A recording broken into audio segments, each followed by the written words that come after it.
Be'ezrat Hashem, nous allons continuer notre développement concernant Hanouka. Nous avons cité la Gemara dans le traité de Shabbat 21 qui posait la question qu'est-ce que Hanouka et qui répondait d'une manière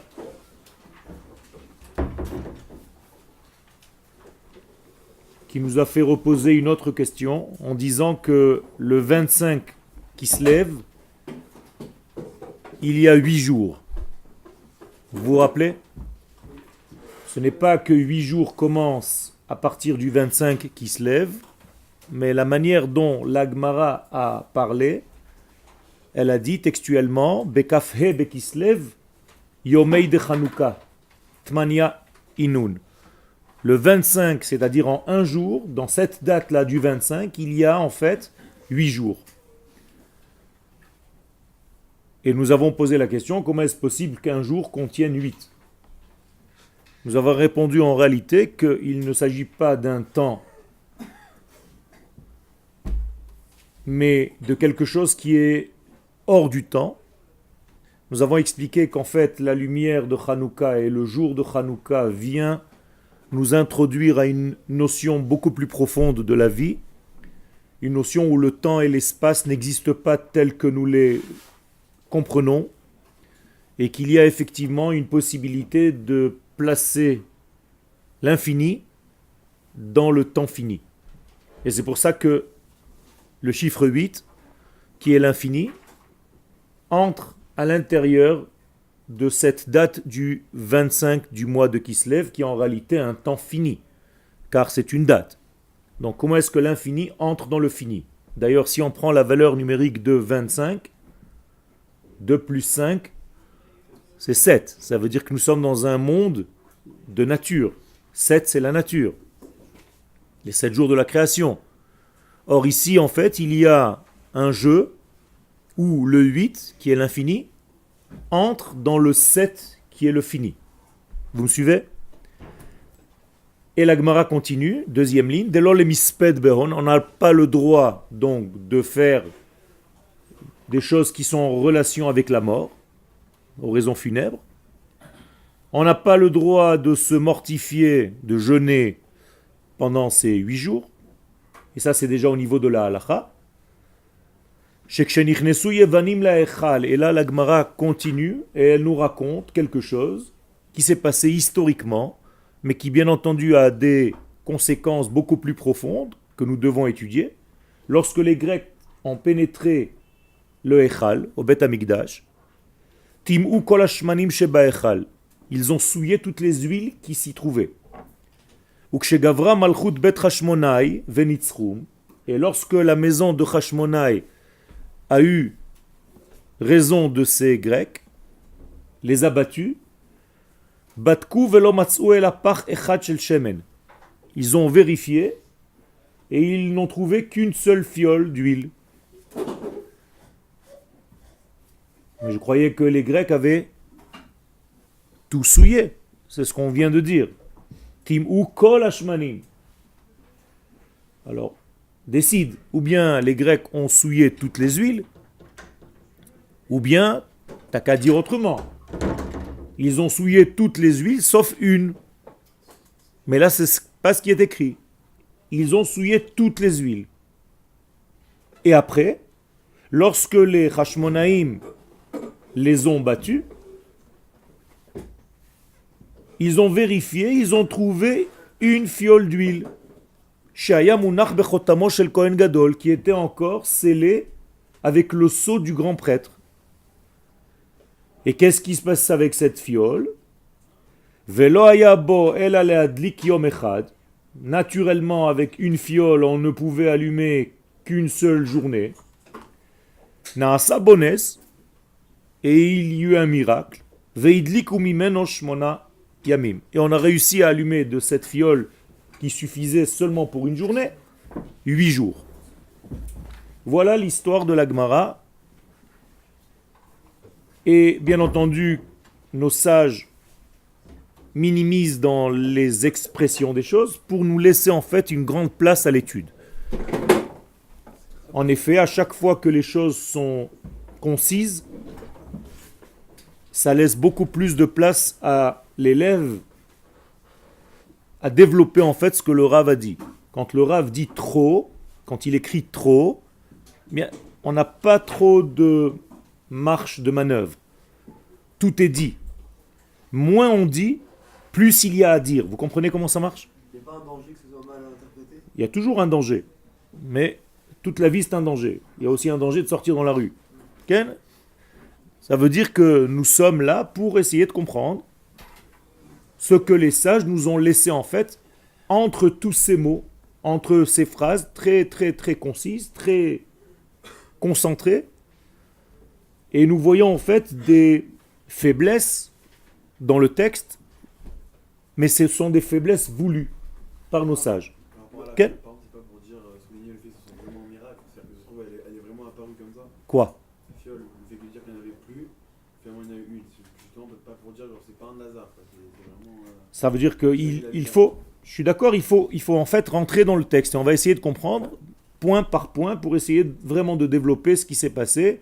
Bien entendu, pas seulement pour apprendre l'histoire, mais pour apprendre en fait ce que nous pouvons tirer de là, de cette histoire, de ce récit par rapport à nos jours aujourd'hui. Comment est-ce que je dois rentrer, arriver à Hanouka? Mon but, quand ils font des paroles contractées, donc c'est que nous, on développe, et c'est-à-dire quoi, qu'on retrouve ce qu'eux ils ont pensé exactement, ou qu'on trouve d'autres choses auxquelles eux ils n'avaient pas pensé. Tu dois faire un travail de développement pour essayer de comprendre ce que l'Éternel veut, la volonté de l'Éternel. Ni un tel, ni un autre. Mais ce que le Saint béni soit-il veut nous dire, veut nous faire comprendre en nous donnant dans ce monde des jours de fête. Si on a des jours de fête dans ce monde, ce sont des rendez-vous. Des rendez-vous avec qui? Avec les valeurs de l'infini. Chaque fois que nous avons une fête, il y a un rendez-vous. Ouais, c'est un rendez-vous. Ken? Moed, c'est un rendez-vous. Là, en l'occurrence, ce n'est pas un Moed. Moed, c'est Pesach, Shavuot et Sukkot, ce qu'on appelle les Moadim. Mais c'est quand même un rendez-vous dans le temps, puisqu'il y a eu une fête, il y a eu un événement, et nous avons une date bien précise, qui commence et qui clôture. Donc nous devons savoir que dans le temps, il y a comme des fenêtres qui sont ouvertes vers quelque chose de beaucoup plus grand. Et il faut utiliser ces fenêtres, il faut utiliser ces moments dans le temps où le lien en fait avec la lumière d'Hachem est beaucoup plus facile. L'une d'entre eux, de ces fenêtres-là, c'est Hanouka. Et là, nous avons 8 jours comme jamais dans l'année. Il n'y a aucune fête qui dure 8 jours. Et il n'y a aucune fête où on dit pendant les 8 jours le Hallel complet. Ça n'existe pas. Ça veut dire qu'en fait, la valeur de l'infini apparaît dans ces 8 jours de Hanouka.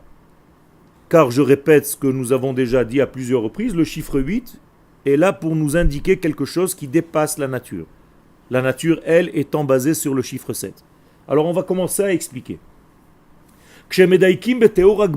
Donc lorsqu'on précise les paroles de la Gemara, eh bien, on tombe immédiatement sur un problème. Le 25 du mois de Kislev, il y a 8 jours. Donc il semblerait que cette date-là du mois de Kislev, Mechuna Levado, il est lui-même appelé, alors qu'il est un jour seul, Et Shmonat Yemer Chanukah, les 8 jours de Hanouka. Autrement dit, les 8 jours de Hanouka sont déjà dans la première journée de Hanouka. Comme si le reste, en fait, n'était que le dévoilement de ce qu'il y avait déjà dans le premier jour. Et effectivement, quand est-ce que le miracle a eu lieu? Le premier jour. Puisque après le premier jour, il reste combien de jours? 7. 7, c'est déjà la nature. Vous comprenez? 7, c'est la nature. Donc, celui qui a transformé en réalité cette nature en quelque chose qui est au-delà, c'est le premier jour. Là, il y a une transformation. Là, il y a quelque chose qui n'est pas logique. Le 8e, c'est une conséquence. Mais ce qu'il y avait dans le début se retrouve à la fin. Donc, en réalité, tout ce que tu verras durant les 8 jours de Hanouka se trouvait dans la graine. S'il n'y a pas ça dans la graine, ça ne pourra jamais apparaître. On est d'accord? L'arbre ne va jamais faire apparaître quelque chose qui n'était pas dans sa graine. Moralité, si je vois pendant les 8 jours de Hanouka des événements, des phénomènes, c'est que dans la graine de Hanouka, il y avait déjà toute cette puissance. Donc, quelle est la graine de Hanouka? La première veilleuse. Au moment où on allume la première veilleuse, là se trouve toute la graine. Et si je sais décoder cette graine, eh bien je peux comprendre tout le reste. On peut fermer ce masgan? Quoi? Mais rétroactivement, ça veut dire quoi? Que ce miracle était où? Dans le début. D'accord? Sauf si on dit que chaque jour il y avait de l'huile qui était rajoutée. Okay? Mais en réalité, la transformation, la première transformation, elle vient du premier soir. Pourquoi? Mais tout simplement parce que même au niveau du temps, vous voyez que jusqu'à cette période dans l'année, les nuits sont plus longues que les jours. Et quand est-ce que les jours commencent à reprendre sur les nuits? Pendant ce mois de Kislev. Donc l'acte d'allumer, en fait, c'est comme un switch. On était au sommet du noir et maintenant on commence à monter vers la lumière. Vous comprenez? Donc quand est-ce que le moment est le plus dur? Au moment de la transformation. Parce qu'on est dans une courbe descendante et maintenant on va transformer, donc l'effort est supplémentaire et beaucoup plus grand au départ de transformer la chute en élévation. Une fois que tu commences à monter, le reste suit. Mais le changement entre la chute et le début de l'élévation, c'est le moment le plus difficile. Avec tout, dans tous les domaines de notre vie, et c'est une règle chez Chazal, Kol ha'atchalot kashot. Tout ce qui commence, tout le début, à chaque fois c'est dur. Le mariage, c'est le contraire un peu. Slicha? Le mariage, c'est le contraire un peu. C'est-à-dire? Au début, c'est facile, après, ça devient dur. Ça, c'est dans ta tête. Tu as l'impression que c'est facile, mais tu n'as rien compris, c'est pour ça que c'est facile. Le déclic, il est facile, quoi. C'est peut-être sympa. Tu crois. C'est encore une fois, c'est dans ta pensée. Tu as l'impression, mais en réalité, tu n'as pas compris encore. C'est comme quelqu'un qui se dit, mais tout est simple dans ce monde, parce qu'il n'a rien compris. Mais quand il commence vraiment à réfléchir, en réalité, c'est une complication. C'est quelque chose de très complexe. Donc, c'est pour ça que certains disent qu'il faut allumer les 8 bougies le premier jour. alors ça, c'est Beth Shammai, mais on n'est pas en train de vivre encore comme Beth Shammai, mais tu as raison. Effectivement, tu as compris le sens. Étant donné que Beth Shammai, ça va être l'allumage de la fin des temps, c'est-à-dire quand le Mashiach va venir, on ne va plus allumer comme on allume aujourd'hui, on allumera les 8 le premier soir. Et là, effectivement, ça montrera que les 8 étaient déjà inclus dans le premier jour. Et pourquoi on ne le fait pas maintenant? Parce que tout simplement, on est encore dans un monde où notre capacité à voir n'est pas à ce niveau-là. Et pourtant, on sait très bien que le miracle est dans le premier jour. Donc on peut très bien allumer le premier jour. Oui, mais dans notre monde, même si tu comprends, notre monde n'est pas encore prêt à voir ça, à voir le tout dans la graine. Ah, c'est pas un niveau individuel. Il a fait. C'est au niveau cosmique, j'allais dire. Et même, je vais dire plus que ça encore. Si vraiment tu voyais tout dans la graine, quand est-ce que tu aurais dû fêter Hanouka? Le premier jour. Non? Quand on a gagné. Non? Aujourd'hui? Tous les jours. Non? Un jour avant. Non? Rosh Chodesh. Puisque Rosh Chodesh inclut tout le mois. Et si je vais plus loin, tu aurais dû faire ça quand? Et a fait. Vous comprenez? Donc, la preuve en est, c'est que je ne vois pas encore, moi, Rosh Hashanah, Hanouka à l'intérieur. J'ai pas encore ce niveau-là. Mais je devrais. C'est-à-dire qu'on devrait, c'est-à-dire que Adam Arishon, il aurait dû tout faire. Il a fait, mais donc Adam Arishon, en fait, la lumière qui était lorsqu'il a été créé, c'était une lumière où il voyait tout à la source. Et cette lumière, en fait, après sa faute, a été cachée. Et c'est pour ça qu'on l'appelle Or Haganouz. Rappelez-vous, elle a duré 36 heures. c'est-à-dire les 12 heures du 6e jour, plus les 24 heures du Shabbat, 36 heures. Alors qu'il avait déjà fauté. Pourquoi cette lumière a continué de briller alors qu'il avait fauté? Pour donner du kavod au Shabbat. Pour ne pas éteindre la lumière Shabbat. Donc Akadosh Baruch Hu a maintenu cette lumière. Donc cette lumière était une lumière qui permettait à l'homme de tout voir. De voir les sources et les conséquences. Mais tout déjà à la source. Et cette lumière a disparu quand? Motsae Shabbat. À partir de ce moment-là, le monde n'est plus ce qu'il était. On n'arrive plus à voir dans la source le résultat. Nous, il faut que ça se développe pour qu'on voit quelque chose. Par exemple, selon Beth Hillel, quand est-ce qu'on fête la fête de l'arbre? Tout Bishvat. Tout, c'est quoi? 15. Selon Beth Shammai, à quel moment on fête cette fête? Rosh Chodesh. Maintenant, vous comprenez pourquoi. C'est-à-dire que Beth Shammai n'a pas besoin que l'arbre pousse pour savoir qu'en réalité, il y a un arbre. On ne voit même pas l'arbre et il te dit maintenant c'est la fête. Alors que Beth Hillel, il te dit oui, mais attends, respecte la nature, nous on n'y comprend rien à ça. On a besoin de voir quelque chose de concret pour marquer un jour de fête. C'est vrai? Et alors pourquoi on dit que Hanouka sera une des seules fêtes qui restera après Mashiach? J'ai déjà répondu, puisque justement elle est en dehors du temps. C'est une fête qui est en dehors du temps, donc en réalité elle est dans tous les temps. Et je vais plus loin, on devrait vivre selon ce système-là tous les jours de notre vie. C'est-à-dire normalement tous les jours ça devrait être Hanouka. Qu'est-ce que ça veut dire de facto?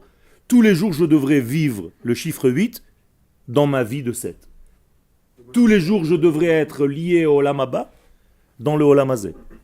Tous les jours, je devrais entendre ma neshama qui me parle et qui me donne des informations alors que je suis dans un corps. C'est-à-dire, ce n'est pas le cas malheureusement aujourd'hui. Quand tu as faim, tu entends bien, mais quand ta neshama elle te parle, tu n'entends rien. Donc on a un problème. Le ventre il gargouille, tu as faim, tu sais très bien que tu as besoin d'aller manger. Mais quand ta neshama elle hurle, tu ne l'entends pas. Donc il faut qu'on se pose des questions. On est un petit peu fatigué, un peu malade. On n'entend même pas les hurlements de notre Neshama, qui nous demande 1, 2, 3, 4, 5. C'est pas un chandelier. C'est pas un chandelier, ce sont en fait 8 lumières. Le chandelier, en fait, c'est la source. Mais dans le chandelier, qui est la source, qui est au Beth Amikdash, il n'y a pas 8 lumières, il n'y en a que 7. Ça veut dire quoi? Ça veut dire que tout simplement, le degré que la menorah du Beth Amikdash, elle se trouve où la menorah du Beth Amikdash? Dans un grand 8. Tout le Beth Amikdash, c'est un 8. Donc en fait, qu'est-ce qu'on a mis dans ce 8? Un 7. Pourquoi faire? Pour justement éclairer l'extérieur de ce monde qui est en fait le 7. Donc on a pris du 8 qui est le Beth Amikdash, c'est là le lien de la rencontre entre nous et l'infini. Et à l'intérieur, on a introduit un représentant du monde extérieur. Comment est-ce qu'on appelle le représentant du monde extérieur dans le Beth Amikdash? La Chanoukia, la Menorah. C'est le seul 7 dans ce grand 8. Vous êtes avec moi ou c'est un petit peu difficile? Donc ça veut dire quoi? Ça veut dire que tout ce que je vais recevoir comme lumière dans ma vie, compréhension, sagesse, vient d'où? De cette Menorah du Beth Amikdash. La menorah du Beth Amikdash, elle a 7 branches. D'accord? Pourquoi elle n'en a pas 8? Parce que tout entière, elle est posée dans le Beth Amikdash. Et qu'est-ce que c'est que le Beth Amikdash? C'est un 8, c'est-à-dire c'est l'infini dans notre monde. Qu'est-ce que c'est que le Beth Amikdash? C'est une ambassade de l'infini dans notre monde, on est d'accord? Quand tu rentres au Beth Amikdash, tu rentres dans quel chiffre? Dans le 8. Donc en vérité, il y a un problème de voir là-bas dans ce 8 un chandelier à 7 branches. C'est l'inverse. Et donc on va et on dit à Kadosh Baruch Hu, comment se fait-il que dans ce grand 8 que représente le Beth Amikdash, il y a un chiffre 7? C'est la Menorah. Et qu'est-ce qu'il nous répond? C'est justement pour vous éclairer à l'extérieur. Alors j'ai mis un représentant de tout ce qui est chiffre 7 sous la forme de cette Menorah, qui est censé vous éclairer dans votre vie. Il a fait. Et Hanouka, puisque nous sommes dehors, dans le monde où on ne voit rien, on doit avoir en fait un représentant du chiffre 8. Parce que nous sommes dans un 7, on est plongé dans un grand 7. Et donc, la seule possibilité de nous mettre une mémoire de ce que se représente le 8, c'est d'avoir en fait un élément à 8 branches dans notre vie. Vous avez compris, c'est l'inverse. Je vais vous donner une autre manière de le voir.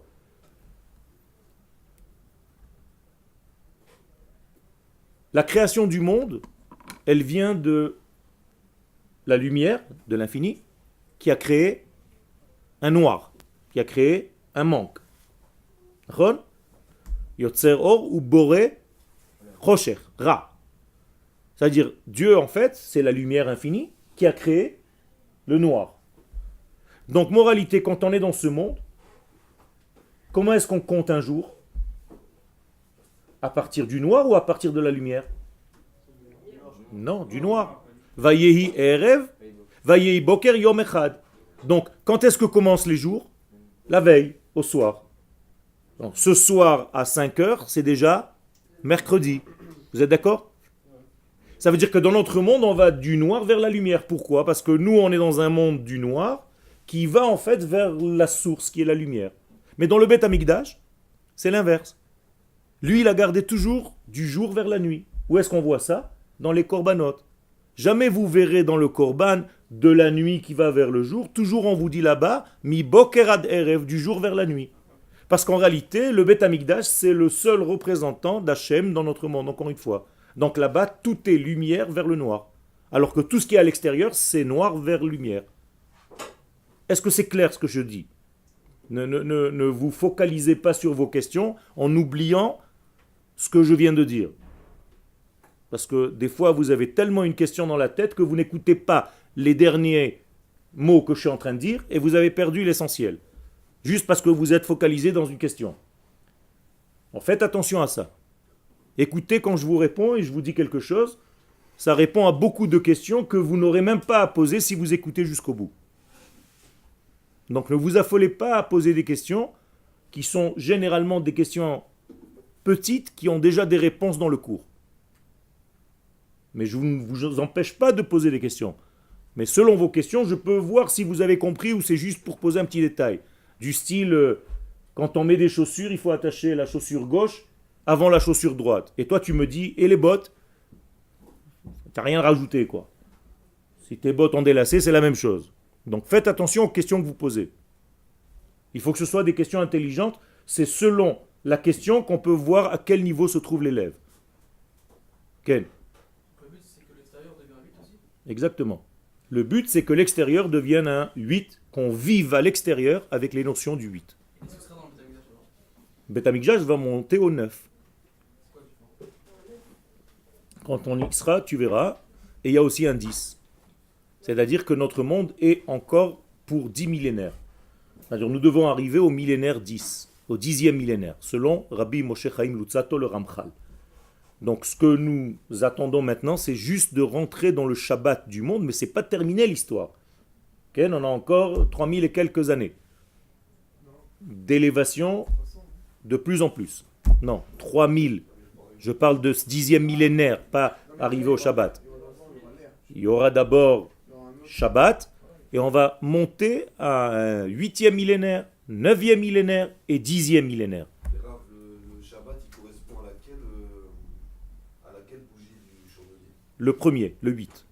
Le premier. Car le premier, en fait, est la 8e bougie. Et là, je viens de vous révéler un secret. C'est que la première bougie, elle vient pas du 1, c'est le 8, en fait, qui est descendu dans notre monde.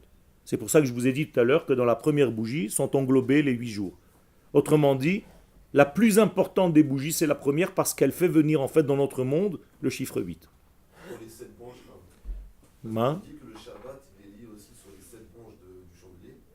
Mais on a 8 branches dans la Hanoukia. Pas sur la Hanoukia, sur le. Au Beth Amikdash. Voilà, c'est ça. Beth Amikdash, on a la branche centrale qui est en réalité elle seule liée à l'au-delà. C'est-à-dire il y a 7 branches, mais qu'est-ce qu'il y a sur les branches? Au-dessus des branches, qu'est-ce qu'il y a? Une flamme. Donc la flamme, c'est quoi? C'est le 8. La branche, c'est le 7. D'accord? Comment est-ce qu'on dit une flamme en hébreu? Le'ava. D'accord? Comment on dit une branche? Kané. D'accord? Je viens de vous dire avec des codes deux personnages de la Torah. Léava, Kané. Caïn, Hevel. Donc la menorah en fait c'est Caïn et Hevel. Caïn c'est les branches, c'est la matière. Hevel c'est l'esprit. Qu'est-ce qui s'est passé? Caïn a tué Hevel, c'est-à-dire la matière a tué l'esprit. Et c'est ça le plus grand danger de Hanouka. Faire très attention. Mais là, elle représente, la quatrième branche sur le champ de... Non, c'est pas la quatrième, c'est la première. Non, pas dans la Hanouka. Même dans Beth Amikdash. Ah, même c'est pas celle C'est celle du centre, c'est la première.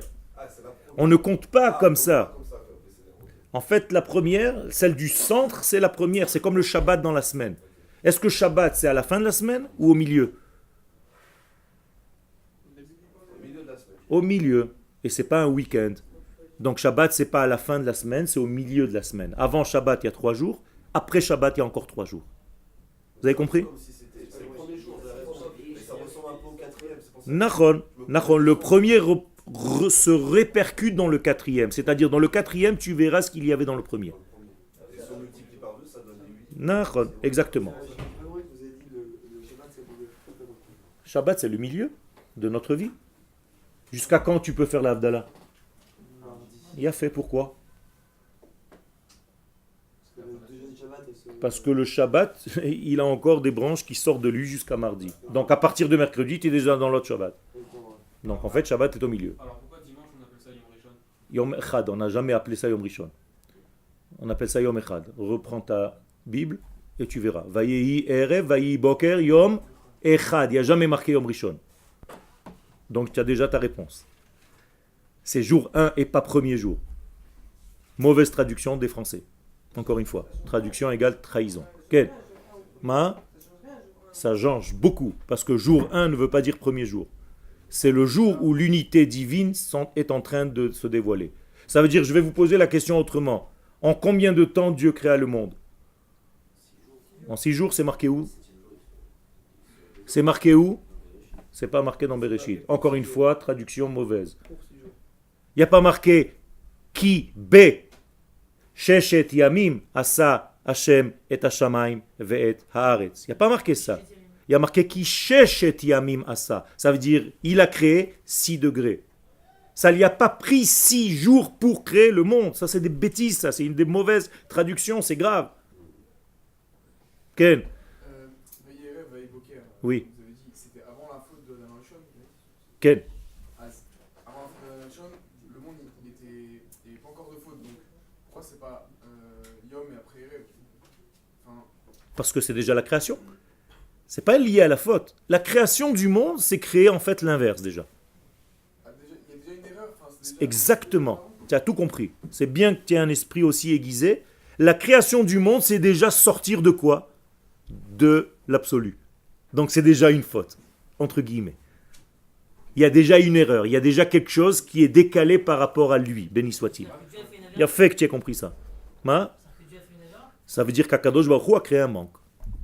Toi, tu as appelé ça Avera. Donc Dieu a créé un manque volontairement. Toute la création, c'est un grand manque. C'est le fait qu'ils sont pas là. Nachon. Et d'ailleurs, c'est dit.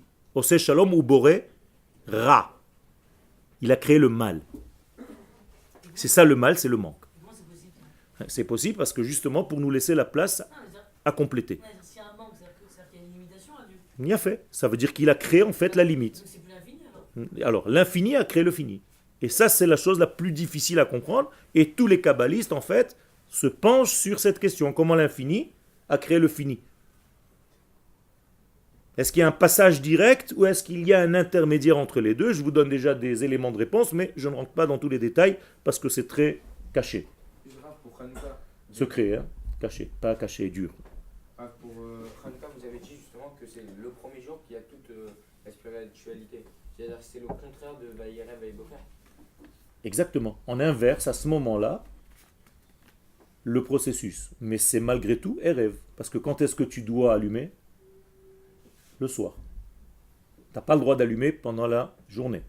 Donc Hanouka, on doit l'allumer quand? À quelle heure à peu près? Non, pas de Tzet HaKochavim. À la Shkia. C'est-à-dire juste au moment où tu vas vers le noir complet, avant d'arriver au noir complet, tu dois inverser le processus. Et donc les kabbalistes n'allument pas quand il fait nuit noire, ils allument lorsqu'il fait en fait dans la pénombre où on est en train de partir vers le noir. Autrement dit, si je vous traduis ça au niveau psychologique, un kabbaliste va traiter un malade avant qu'il tombe totalement en dépression. Il ne va pas attendre que le type il soit dans le noir pour lui donner un médicament. Il va essayer de le sortir avant, de l'éclairer avant. Exactement. Et ça, c'est très important. C'est une leçon de vie, Rabotai. Après, dans la halakha, c'est pas comme ça. Encore une fois, la halakha, c'est ce que la plupart des gens peuvent faire. Mais il y a un idéal. Entre l'idéal et ce que tu fais, il y a toujours un décalage. Mais il faut arriver un jour, de plus en plus, à se rapprocher de cet idéal. Parce que c'est grave d'attendre qu'ils soient en dépression. Il y a fait. Donc c'est pour ça que votre serviteur allume ses veilleuses à 4h20. Et j'attends pas 5h qu'il fasse nuit noire. Parce que je comprends que c'est une leçon de vie. Pour moi, pour mes enfants et pour tout le monde. Ok? Nacha? Nacha? Tout le monde peut le faire. Je viens de répondre. Parce que le monde n'est pas encore prêt à comprendre ce genre de notion. Mais quand tu comprends, ça te donne un sens aussi. Tu as besoin de comprendre en deuxième lieu. Au départ, tu peux faire quelque chose, mais après, tu dois quand même étudier. Pourquoi? Il y a beaucoup de choses qu'on fait aujourd'hui, et le temps est en train de changer d'ailleurs. La plupart des choses qu'on ne faisait pas il y a 50, 100 ans, on est en train de les faire aujourd'hui. Il y a plein de halakhot que vous faites qui sont selon la Kabbalah aujourd'hui, selon le Ben Ishraï et autres. D'accord? Sans le savoir. On continue ou vous voulez poser des questions? Parce qu'il y a un texte, c'est dommage. Tov. Juste par rapport au Hallel que vous avez dit tout à l'heure, pourquoi justement on fait 8 jours avec la bracha et après avec la bracha complète et à Pessah, on les fait pas? Il y a fait. Très bonne question, ça veut dire qu'en réalité, si tu remercies et tu dis le Hallel, tu loues Dieu avec un Hallel complet pendant les 8 jours, alors que Pessah, combien de jours tu fais le Hallel? Je lui ai fait les 8, mais c'est Non. complet. Non, ça s'appelle pas le Hallel. Ah ok, 2. Donc, combien de temps Pessah? Non, 2 jours. non, que le premier jour. Ah bah oui. C'est tout. Alors, quelle est la différence? Quelle est la différence? Il y a une notion de temps. Parce que Pessah, c'est le temps. Hanouka, c'est hors du temps. Donc, en réalité, c'est l'infini qui se dévoile. Pessah, c'est le temps. C'est le début du temps. Jamais on a eu un temps aussi temps que Pessah. Achodesh hazeh lachem. Je vous donne le temps. Le temps vous appartient. Ah, Nissan, c'est là où on commence. C'est là où commence le temps. Donc, notre Rosh Hashanah, c'est Nissan. D'accord? Oui, c'est quoi aujourd'hui dans Hanouka, on voit, genre à notre niveau, dans Hanouka qu'on va passer, on peut voir qu'il n'y a pas de temps, il n'y a pas de notion de temps. Il y a fait. C'est si vous me laissez développer le cours, ou sinon, l'année prochaine, Bezrat Hashem. Ou dans 2 ans. Quel? Je comprends pourquoi dans le premier jour, il y a les 8 jours qui sont inclus. Ben justement parce que ce qui va sortir de quelque chose, il était bien dans la graine de cette chose ou pas? Ok. Alors quelle est la graine de Hanouka? C'est son premier soir. Donc dans la graine, il y a déjà tout l'arbre. Donc tout ce qui va sortir, c'était déjà dans la graine. Donc prends la graine, c'est comme si tu avais déjà tout pris alors que rien n'était encore sorti dans la graine. Tu ne vois qu'une graine. Mais ça ne change rien. Tout est à l'intérieur d'elle. Je prends une graine d'un arbre. Est-ce que tout l'arbre qui va sortir dans 200 ans, il est déjà dans cette graine? Oui. Ben c'est tout. D'accord? Donc est-ce que tu vois ta vie par rapport à la graine ou est-ce que tu vois ta vie seulement quand l'arbre est sorti? Pose-toi cette question. Est-ce que vous arrivez à voir ce qui va devenir de vous dans la graine que vous êtes maintenant, ou bien tu comprends rien du tout et tu as le temps que ça se fasse? C'est tout. Voilà la différence entre quelqu'un qui voit de l'extrémité du monde jusqu'à l'extrémité du monde et quelqu'un qui ne voit en réalité que lorsque les choses apparaissent réellement. Donc quelqu'un de grand n'a pas besoin que les choses apparaissent. Il voit déjà à la source la conséquence. Donc il va faire attention où? À la source. C'est tout. Quel? La réalisation, elle dépend de l'environnement quand même. Elle dépend de tout ce que tu veux. Mais est-ce que tout était déjà dedans? Tu peux inventer quelque chose qui n'était pas dans la graine? Non, mais c'est pas dit que ça va donner l'arbre qu'il y a dans la graine. Il y a fait. Ça, en réalité, c'est le problème de chacun de nous. C'est qu'à la graine, nous sommes une neshama magnifique.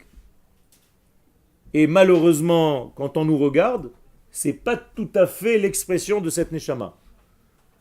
Donc quel est le véritable travail? C'est de trouver, comme tu dis, le bon environnement, le bon arrosage, le temps nécessaire, la lumière du soleil et tout ce qu'il faut pour développer cet arbre. C'est pour ça qu'on vous a demandé de venir en Israël et de retrouver votre nation. Car en dehors d'Israël, tu peux être qu'une petite fleur qui n'a aucun sens par rapport à l'arbre que tu étais au départ. C'est tout. Kshemedaikim bateor, donc. Il y a les 26. Yotse shene rishon, donc moralité, le premier jour, la première lumière de Hanouka, omed lemala mimeimad azman, il est au-dessus. Car, et maintenant je vous le montre, le temps c'est combien? 7 ou 8? 7. Donc si je commence quelque chose pour donner au 7, par où je commence? Par le 8. C'est-à-dire c'est le 8 qui va descendre dans le 7. Vous êtes d'accord avec moi? Donc moralité, si c'est le 8 qui descend dans le 7, au moment où je suis dans ce 8 qui descend, je suis encore dans le temps ou pas encore? Je ne suis pas encore dans le temps. Donc je suis dans un non-temps qui va descendre dans le temps. Et maintenant écoutez, au niveau de la halakha, quelle position dans ton corps tu dois emprunter quand tu allumes tes lumières de Hanouka? Est-ce que tu dois t'asseoir sur un tabouret, te baisser? Tu dois rester debout. Et quel est ton geste? Du haut vers le bas ou du bas vers le haut? Du haut vers le bas. C'est comme ça qu'on allume la Hanoukia. Jamais du bas vers le haut. Même au Beth Amikdash. Il fallait qu'il monte sur des escaliers pour allumer du haut vers le bas, pour montrer qu'en réalité, c'est le 8 qui allume le 7. Mais c'est petit. C'est minimum 1m10. Quoi? La Hanoukia, je suis obligé de faire comme ça. C'est ce que je suis en train de dire. Du haut vers le bas. Tu es en train de me dire la même chose. On montait des marches pour que lorsque j'allume, ce soit la Hanoukia est plus basse que moi. Plus basse que le Kohen. Donc le geste, il est important. Il est du haut vers le bas. Vous êtes avec moi? Si c'était du bas vers le haut, ça voudrait dire que j'allume de quel chiffre? Du 7. Alors que quand je fais un geste qui vient du haut vers le bas, ça veut dire que qui allume ici en fait? Le 8. Et donc qu'est-ce que je vais dire automatiquement? Que ces lumières, elles sont du 7 ou du 8? Du 8. Comment est-ce que vous le dites? Hanerot alalu Kodesh hem. Ces lumières, c'est Kodesh. Qu'est-ce que ça veut dire Kodesh? C'est le 8. C'est le Saint béni soit-il.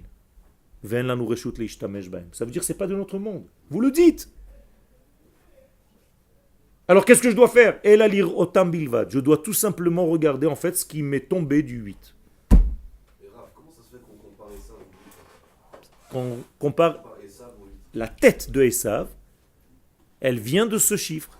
Le problème c'est que son corps n'a pas suivi. Et donc sa tête est bel et bien enterrée dans la Meharat HaMachpelah, mais son corps non. Tout l'exil qu'on a alors. Exactement. Ça veut dire que qu'est-ce que c'est que l'exil en fait? C'est la séparation entre la tête et le corps. Tout simplement. Et c'est lié à Yavan. C'est lié à Yavan. Donc Esav, c'est un... Exactement. C'est un représentant de ce système. de Yavan. Exactement. Quelle est la forme de la croix chrétienne? C'est un vav qui est coupé à la tête, entre la tête et le corps. C'est tout. Donc ça veut dire que ça, il aurait fait sadique, quoi. Exactement. Il était voué à être sadique, il a raté en fait son expression. Donc sa tête est restée, son potentiel est resté, mais la manifestation n'est pas sortie. Alors, ils ont gagné, mais ils ont failli. Il y a eu une erreur. Et quelle était l'erreur des Hashmonaïm? C'est qu'ils ont... Il a fait, les Kohanim ont gardé la royauté, alors que la royauté, elle doit être de la maison de David. Et eux, c'était des Kohanim, donc il y a eu un problème. Mais malgré tout, ça s'appelle Malchut. C'était un royaume. Et qui a duré combien de temps? 205 ans, 206 ans. C'est énorme. Ça veut dire qu'il y a eu, en fait, dans l'histoire, et l'histoire ne s'était pas terminée, c'est pour ça qu'on continue, on est encore là.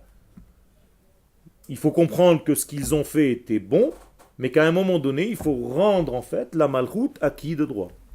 Ah bah déjà pendant 200 ans ils avaient le droit, mais après... Non, même avant, ils auraient pu déjà terminer. Mais le problème, c'est qu'on s'est endormi, on a continué ce royaume comme si de rien n'était. Donc on ne devrait pas se contenter juste d'allumer les lumières. On devrait vraiment Ah. faire tomber. ce Il a qu'il fait. y a de- Enfin, on commence à rentrer dans Hanouka. C'est-à-dire, si tu n'as rien compris à la fête, c'est exactement ce que tu viens de dire. Il y a des gens qui font qu'allumer et manger des beignets, c'est tout. Donc, comprendre un beignet. C'est une expression en français, il a compris un beignet. Bien. Ah, mais c'est la même chose. Tu piges un beignet, tu n'as rien compris, et tu fais en fait un rituel. Mais si tu comprends le sens de la fête, c'est autre chose. Ça devient quelque chose de beaucoup plus grandiose. C'est énorme, Hanouka. Et ce que j'essaye de vous faire passer comme message, c'est de réutiliser ça. C'est dommage de laisser ces 8 jours passer à allumer des lumières,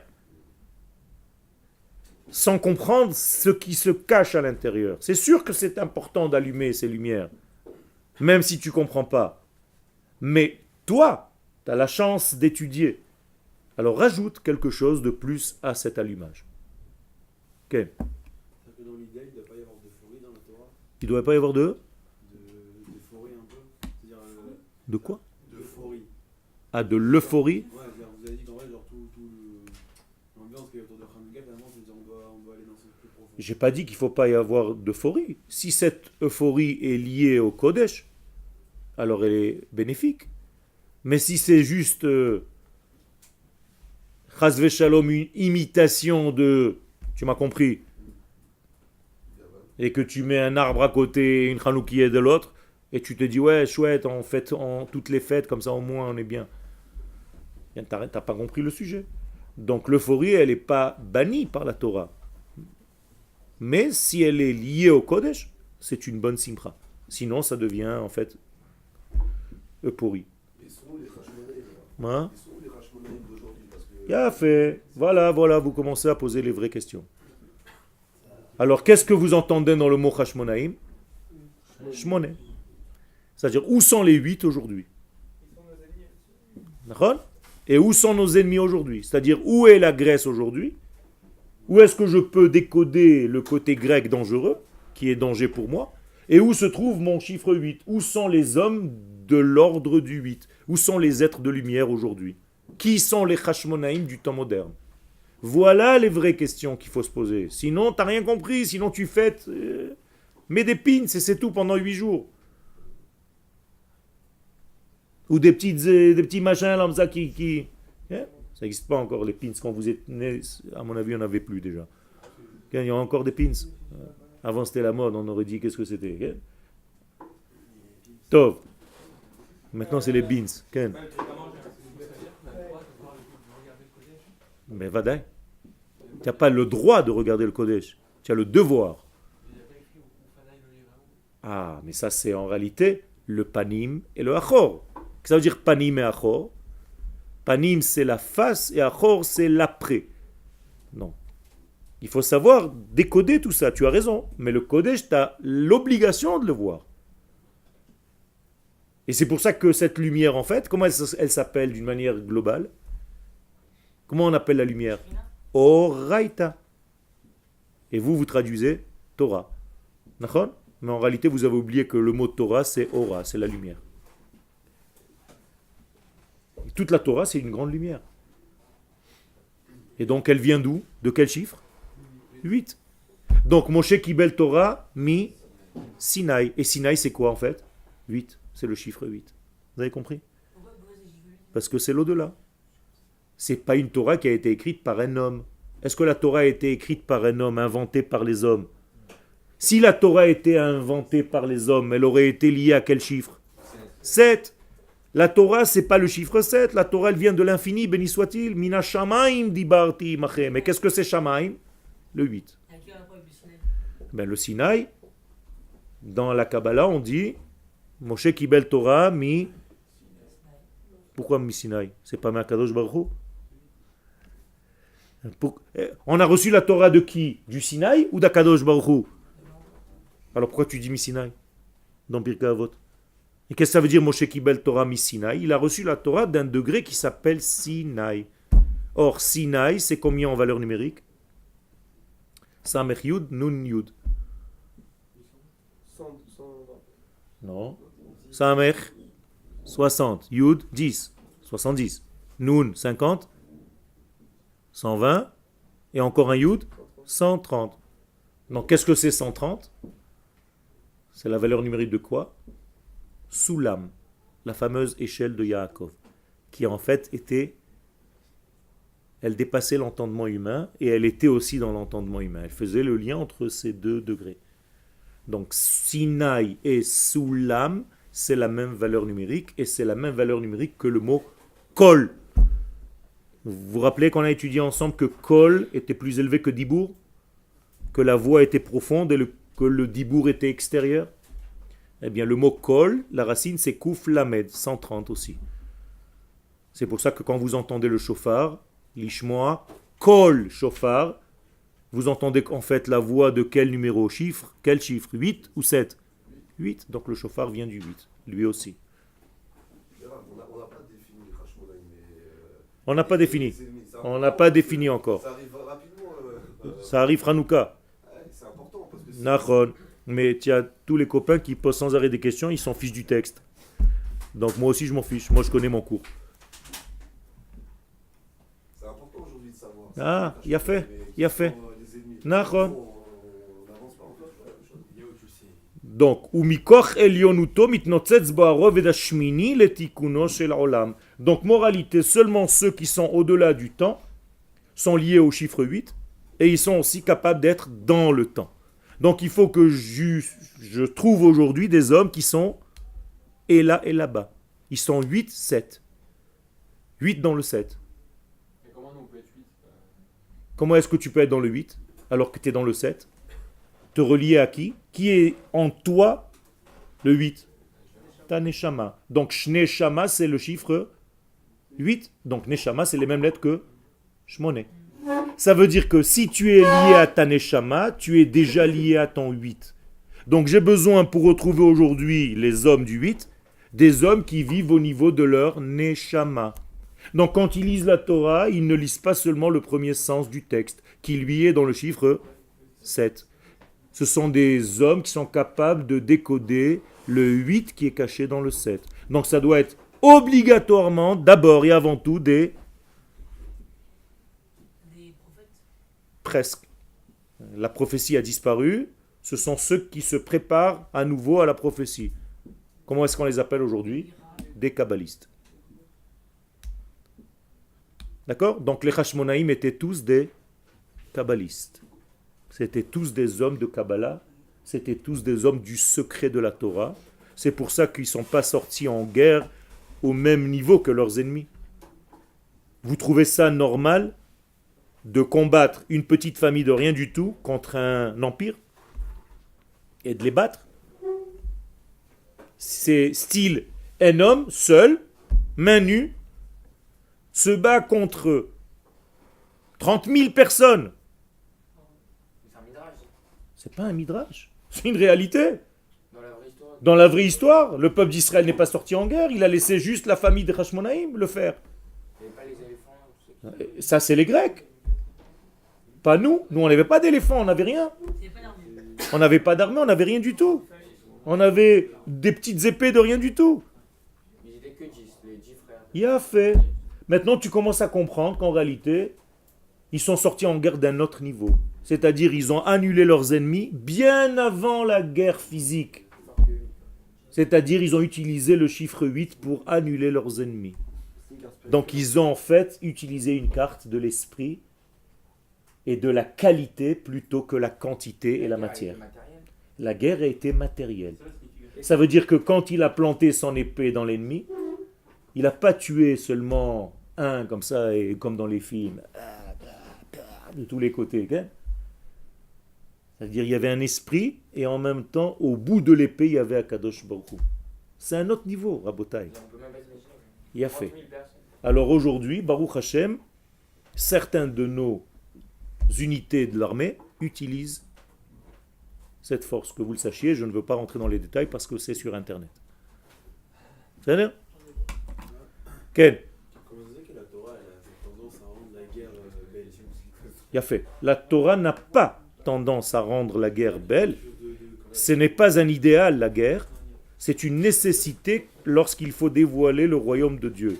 Donc en réalité, quelle était la guerre? Sur quoi on s'est battu? Sur quoi? Quel était le sens de cette guerre? Le bon contre le mauvais, la lumière contre l'obscurité. Non, ça suffit pas. L'un C'était pour reprendre quoi? pour remettre l'infini dans le monde. Non. La royauté. Il a fait, tout simplement pour avoir un État avec un gouvernement juif sur la terre d'Israël. C'est tout. Car le gouvernement de cette époque était grec. C'est tout. Donc toute cette guerre, c'était uniquement pour avoir une souveraineté juive sur la terre d'Israël. À l'endroit du temps. Il n'y a pas C'est tout. il y a pas D'accord. une spécificité des Yévanim. Qu'est-ce que ça veut dire spécificité? À qui il ressemble? Non, mais ça veut dire par rapport aux autres, Nation? aux autres dominations. Mais voilà, il y a une spécificité, ça s'appelle le noir. Et d'ailleurs, dans Bereshit, il y a tous les exils qui sont codifiés dans le premier pasuk. Bereshit bara Elohim et hashamayim vet haaretz. D'accord? Premier verset. Ve'haaretz haïta, mais la terre était tohu vavou ve'choshech al pnei tehom. Voilà 4 définitions qui sont en réalité les 4 exils de toute l'histoire de l'humanité.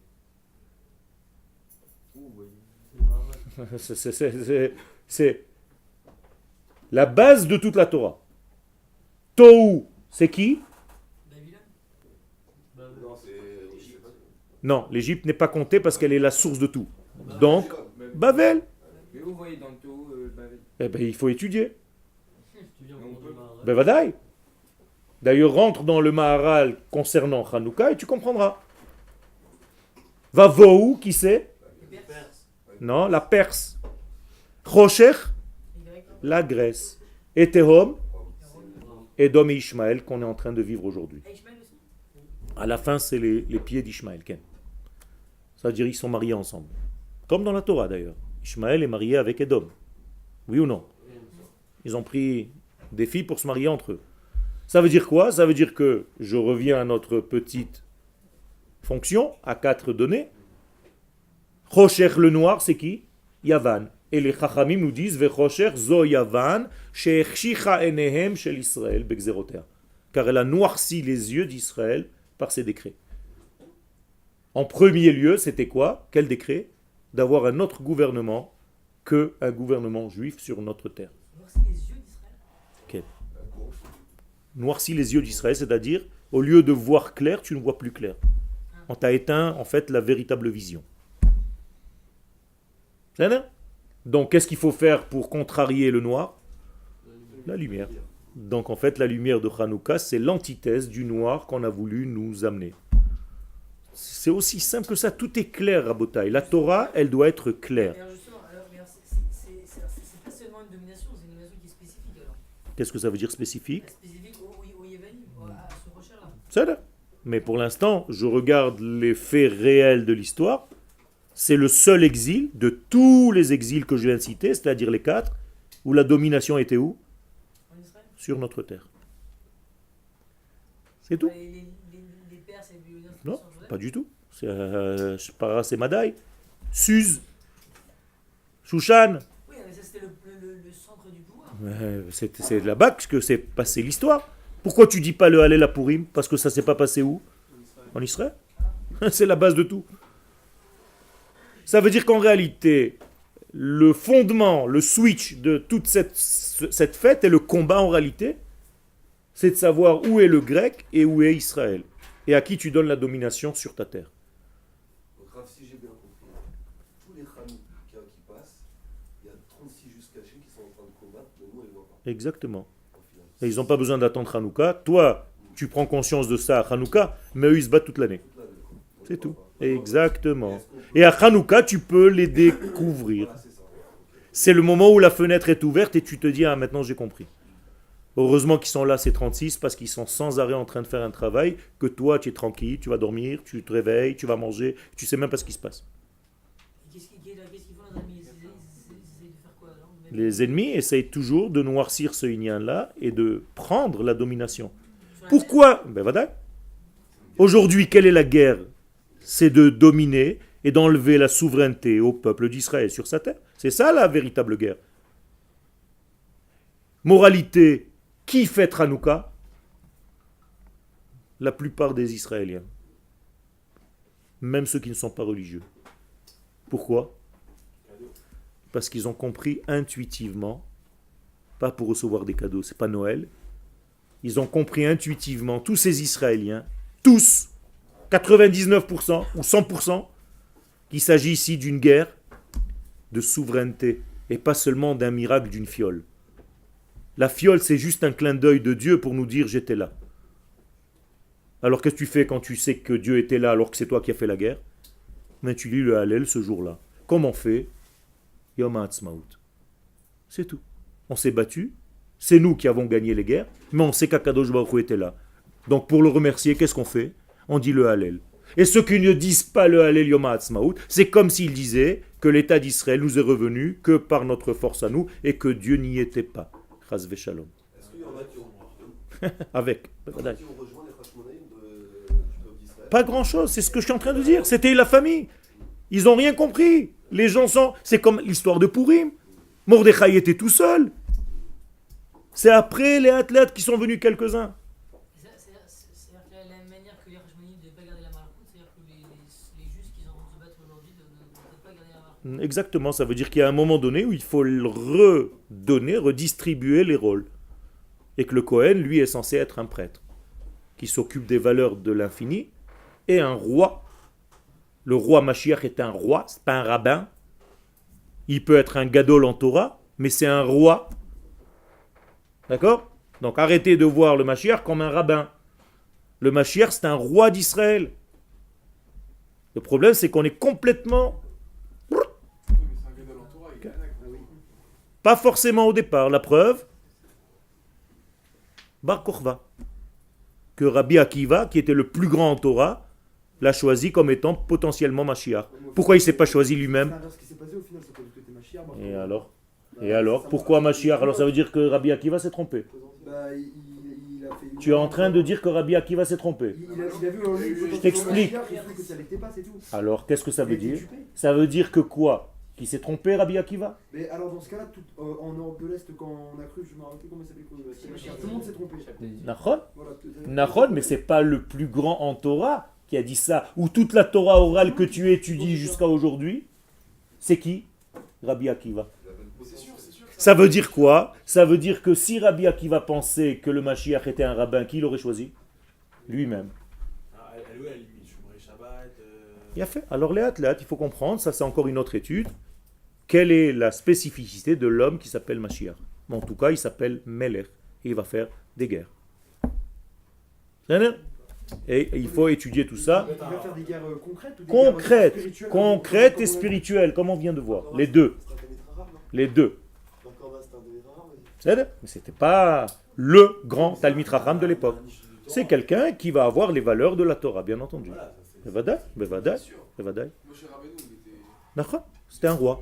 Moshe Rabbeinu était roi. Mais il était aussi parce qu'il était lié avec Hachem directement. Pas complètement. Parce que Moshe Rabbeinu, quand il a commencé sa mission, c'était pas celui qui aurait dû être choisi, mais Aaron. Le Aaron, c'était le rabbin. Justement, il a été Cohen aussi. Ma? Justement, il a été Cohen aussi. Qui? Bah, Moshe. Il a fait. Parce qu'on n'était pas encore en Eretz Israël. Donc lui, il était Kohen et Melech. David, il était caché.